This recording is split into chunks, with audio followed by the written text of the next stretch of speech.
da Areia é um romance de 1937 do escritor brasileiro Jorge Amado. A obra Capitães da Areia está inserida na segunda fase do modernismo, onde a literatura passa a focar nas questões sociais. Jorge Amado nasceu dia 10 de agosto de 1912, na fazenda Auricidia, no distrito de Ferradas, no sul da Bahia. Era filho de um fazendeiro de cacau chamado João Amado e de Eulália Leal Amado. Com apenas 1 ano, se mudou para Ilhéus, onde passou boa parte da infância. Com apenas 14 anos, começou a trabalhar em jornais e a participar da vida literária, sendo um dos fundadores da Academia dos Rebeldes, uma academia destinada aos jovens daquela época que gostariam de participar da literatura. Jorge Amado iniciou definitivamente a sua vida literária em 1930, com a publicação da novela Lenita, com a colaboração de 2 escritores, Dias da Costa e Edson Carneiro. E suas primeiras obras foram O País do Carnaval, publicado em 1931, Cacau, publicado em 1933 e Suor, publicado em 1934. Em 1939, foi redator-chefe da revista Dom Casmurro. De 1935 a 1944, escreveu os romances Jubiabá, Mar Morto, Capitães da Areia, Terras do Sem Fim e São Jorge de Ilhéus. Devido ao exílio, no governo de Getúlio Vargas, o Jorge Amado ele começou a viajar pelo mundo, indo morar na Argentina, no Uruguai, depois em Paris e em Praga. E em 1945, ele foi eleito por São Paulo deputado federal do Partido Comunista Brasileiro e depois ele participou, em 1946, da Assembleia Constituinte e depois da Câmara Federal posterior ao Estado Novo. E o Jorge Amado ele foi responsável por várias leis que beneficiaram a cultura. E de 1946 a 1958, ele foi responsável pela criação de obras como Seara Vermelha, Subterrâneos da Liberdade e Gabriela Cravo Canela. As obras do Jorge Amado elas foram traduzidas em 48 idiomas e muitas delas serviram de adaptação ao cinema, ao teatro, à televisão, ao rádio e até mesmo em histórias quadrinhos. E seus últimos livros foram Tocaia Grande, O Sumiço da Santa e A Descoberta da América pelos Turcos. Além de romances, o Jorge Amado ele escrevia poesias, biografias, peças de teatro e até mesmo um guia de viagens. E quando ele ia completar 89 anos, ele morreu em Salvador. E por seu pedido, ele foi cremado e foi jogado na árvore de sua casa. E a gente vai explicar agora o resumo da obra Capitães da Areia, elaborada por Jorge Amado.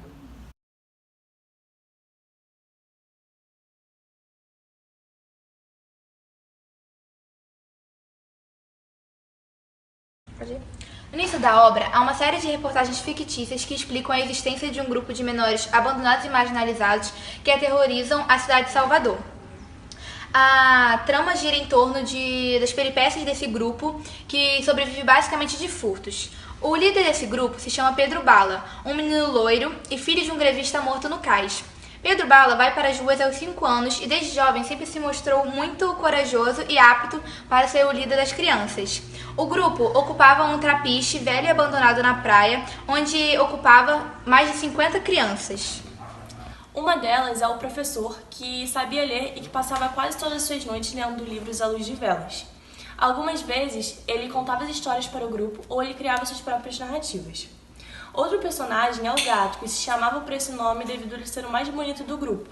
E ao entrar na história, um personagem tentou se relacionar com ele, mas ele não quis. E mais tarde, ele se relacionou com a Dalva, que era uma prostituta que foi abandonada por seu amante. Outro personagem que merece destaque é o Sem Pernas, pelo fato de ele ter sido pego pela polícia e com isso ele virar um jovem muito amargo que odiava tudo. Por ele ser manco, muitas das vezes ele era usado nos assaltos a casas e chegava lá, ele batia na porta dizendo que era um órfão aleijado e com isso, conforme as pessoas iam dando liberdade, ele ia falando para os capitães de areia o valor que tinham dentro das coisas da casa. E por fim, outros personagens são Volta Seca, que se dizia ser afilhado do Lampião e que seu sonho era integrar o bando desse. O Pirulito, um garoto de forte convicção religiosa e que no final da história ele vai abandonar o roubo. Boa Vida, um jovem muito esperto e que se contentava com pouco. E o negro João Grande, que os demais do grupo tinham respeito por ele devido ao seu tamanho e devido à sua coragem. Ao lado desses personagens centrais, a gente encontra também o padre José Pedro, que ele procurava ajudar os meninos da forma que achava correta. E temos também a mãe de santa, Dona Aninha. Em certo momento da narrativa, a varíola passa a assustar os moradores da cidade. Um dos meninos do bando contrai a doença e é internado. Nessa altura surge Dora e Zé Fuinha, cuja mãe morreu pela mesma doença, a varíola, e eles passam a integrar o bando. Alguns meninos tentaram se relacionar com Dora, mas foram impedidos por Pedro Bala, João Grande e o professor. Porém, Pedro Bala e Dora tiveram uma relação amorosa. Certo dia, alguns garotos foram pegos durante um assalto e Pedro Bala foi lá salvá-los. Só que ele e Dora foram presos. Dora foi mandada para o orfanato e ele foi mandado para o reformatório. No reformatório, ele foi torturado e passou 8 dias na solitária. Alguns dias depois, eles foram atrás dele e conseguiram salvá-lo. E foram atrás de Dora. Só que Dora estava muito doente e acabou morrendo alguns dias depois. Após a morte de Dora, o grupo vai sofrendo algumas alterações. Pirulito parte com o padre José Pedro para poder fazer parte da igreja e Sem Pernas morre numa fuga da polícia. E Gato vai para Ilhéus com Dalva, de quem é cafetão. Já o professor conseguiu entrar em contato com uma pessoa que lhe oferecia ajuda e ele acaba se tornando um pintor retratando as crianças baianas no Rio de Janeiro. Por fim, Volta Seca consegue se tornar um cangaceiro de seu padrinho Lampião. Após cometer muitas mortes e crimes, a polícia prende Volta Seca e ele é condenado.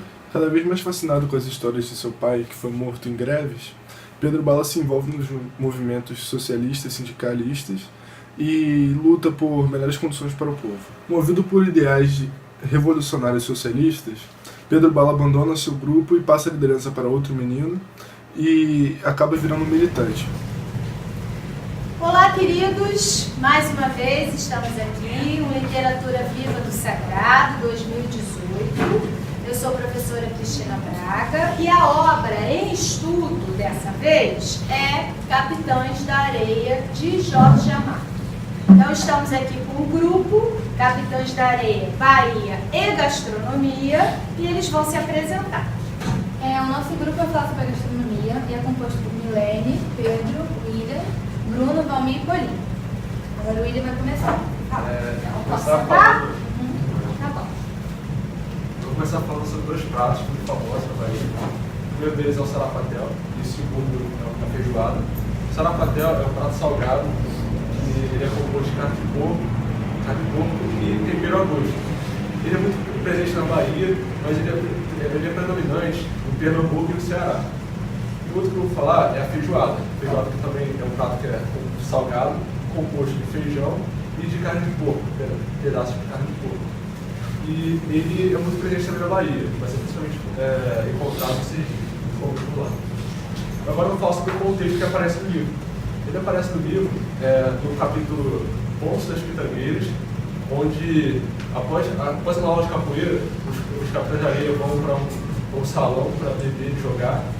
Lá eles conseguem bastante dinheiro, porque o gato ele era muito esperto e sabia como trapacear no jogo de baralho. Então, ao conseguirem o dinheiro, eles partem para o restaurante e, a princípio, o garçom não queria atendê-los, porque viam como meninos de rua que não tinham dinheiro. Mas ao ver o dinheiro na mão do gato, ele acabou deixando eles entrarem. E lá eles comeram o sarapatel e a feijoada. Agora eu vou falar da cocada. No livro, ela aparece no capítulo Docas, quando Pedro Bala, Boa Vida e Pirulito estão à espera do capoeirista querido de Deus, a qual estavam numa pescaria. Pedro Bala e Boa Vida estavam andando pelas docas quando João de Adão, um velho negro e muito conhecido por participar de greves, ele chama os dois para conversar. Neste contexto, eles observam uma velha negra que estava vendendo cocada chamada Ana Luísa. E ela estava vendendo cocada lá nas docas. E nesse contexto, o Boa Vida, ele estava brincando com ela, avaliando os seios dela.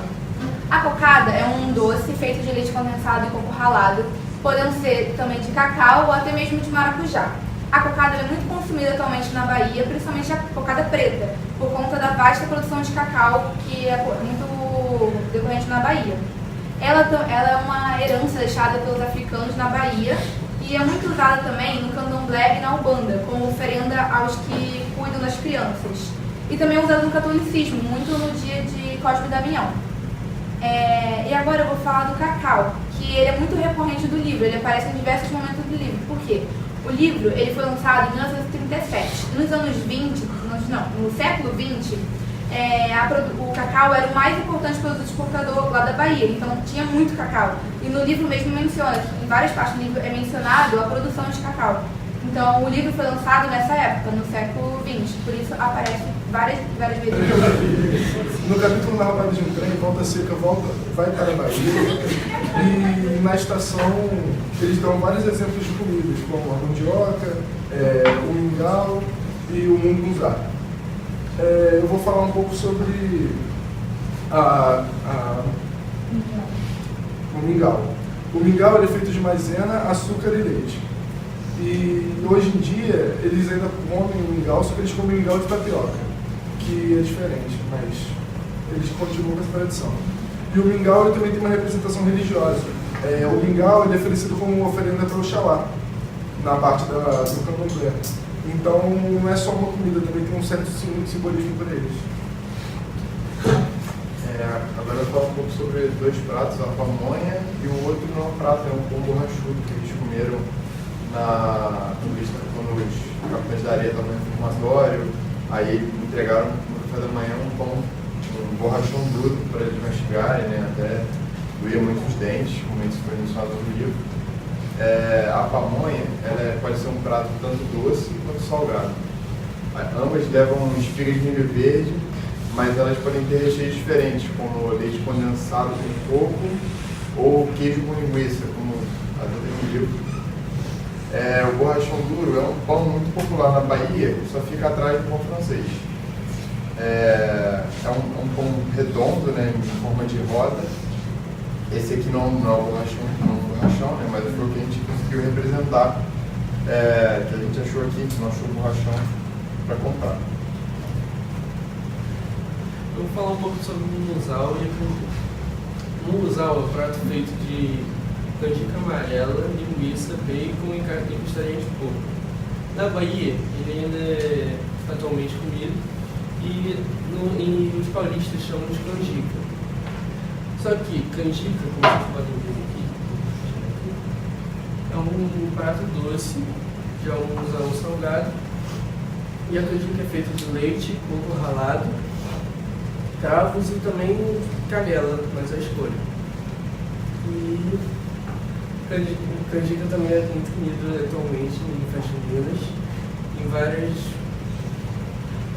festas típicas também do Rio. Nesse mesmo contexto do capítulo Narrativas de um Trem, o Volta Seca encontra-se presente no sertão nordestino e lá ele começa a sentir cheiros de mandioca e de milho. E a mandioca, ela pode ser tanto feita quanto cozida e ela apenas precisa de mandioca descascada e de tempero a gosto. E a mandioca ela é bastante consumida atualmente na Bahia devido a ser o segundo maior produtor de mandioca do Brasil. Aí a gente fritou aqui o aipim e a gente tem a mandioca inteira. Agora o Pedro vai falar sobre a pergunta, gente. Achou que a gente não ia falar hoje, né? A nossa pergunta de 2010, do ano de 2010, a pergunta 181. E aí ela tem dois textos, na segunda parte do texto ela fala sobre o pirão e sobre a cachaça que estão presentes no livro também. Depois faz uma pergunta sobre Capitães da Areia. A questão do Enem, que Isso. estão mencionando, né? Então a questão do Enem vai aparecer no vídeo e vocês conseguiram achar uma questão que mencionava o livro Capitães da Areia. É isso mesmo? Sim. Muito bem. Mas agora contem uma coisa pra mim. Isso que vocês colocaram aí em cima, tem um cardápio. O cardápio. O cardápio a gente fez de todos os pratos do livro, porque aqui não tem todos, a gente não conseguiu fazer todos, mas aqui a gente botou todos os pratos que apareceram no livro. Apareceu também laranja, cachaça, só que isso aí a gente não mencionou. Mas aqui tem, por exemplo, a cocada, munguzá, tem sarapatel, todos os pratos que a gente mencionou. Eu vou falar sobre o Enem de 2010, da questão 118, que fala especificamente sobre os Capitães da Areia, né, o livro, e ela fala sobre 2 alimentos, um sólido e um líquido, né, fala sobre o pirão e sobre a cachaça. Assim, não especificamente só sobre isso, mas ela usa o livro, todas as questões do livro, os personagens, e também usa esses 2 alimentos que fazem parte do livro e que você, fazendo a leitura, vê. E nosso grupo é sobre alimentação, sobre a culinária da Bahia e do próprio livro do Capitães da Areia, é uma questão boa para a gente trabalhar. Então vamos começar agora com a explicação da questão. Enem de 2010, questão 118. Texto 1. Logo depois, transferiram para o trapiche o depósito dos objetos que o trabalho do dia lhes proporcionava. Estranhas coisas entraram então para o trapiche. Não mais estranhas, porém, que aqueles meninos, moleques de todas as cores e idades mais variadas, desde os 9 aos 16 anos, que à noite se estendiam pelo assoalho e por debaixo da ponte dormiam, indiferentes ao vento que circundava o casarão uivando, indiferentes da chuva que muitas vezes os lavava, mas com os olhos puxados para as luzes dos navios, com os ouvidos presos às canções que vinham nas embarcações. Jorge Amado, Capitães da Areia. Texto 2. À margem esquerda do rio Belém, nos fundos do mercado de peixe, ergue-se o velho engazeiro. Ali os bêbados são felizes. Curitiba os considera animais sagrados, provê as suas necessidades de cachaça e pirão. No trivial, contentavam-se com as sobras do mercado. 35 Noites de Paixão. Sob diferentes perspectivas, os fragmentos citados são exemplos de uma abordagem literária recorrente na literatura brasileira do século XX. Em ambos os textos, o que a gente pode ver é o seguinte: os 2 textos eles apresentam o mesmo contexto, que é a marginalização. E no segundo texto, apesar de ser um conto diferente, ele fala sobre a cachaça e o pirão. E a cachaça, ela aparece no livro, uma vez que as crianças elas são sempre habituadas a beber, a sair para beber e jogar.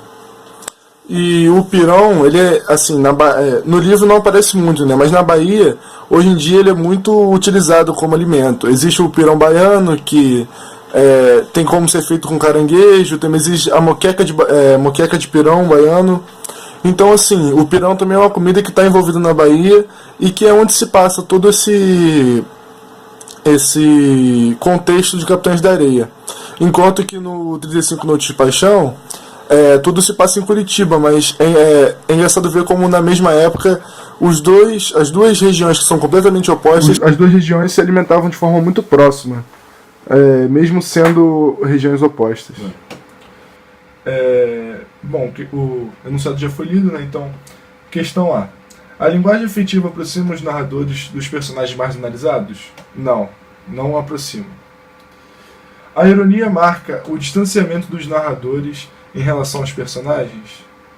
Não, muito pelo contrário, ele quer aproximar os personagens para poder você ter noção de como era a sociedade na época. O detalhamento do cotidiano dos personagens revela sua origem social? Também não, porque o cotidiano não mostra isso. O que mostra são como o que eles comem, como eles agem. Um exemplo, eles dormem debaixo de pontes e eles furtam as pessoas para poder sobreviver. Então isso não são marcas não é isso que vai mostrar a sua origem social. Vai ser coisas diferentes, que é onde a pessoa dorme, o que ela faz, como ela pensa. Então tudo isso, todo esse desenrolar da história que vai mostrar a sua origem social. O espaço onde vivem os personagens é uma das marcas de sua exclusão? Sim, porque eles moram debaixo das pontes e eles não têm onde ficar. Então sim, a resposta D é a correta. A crítica à indiferença da sociedade pelos marginalizados é direta? Não, é indireta. Eles deixam isso subentendido no livro. Não tem nenhum fragmento, nenhuma parte do livro, ou então até dos contos, que fale que isso seja direto. Não, é uma diferença que é notada sim, mas que você só consegue perceber de forma indireta.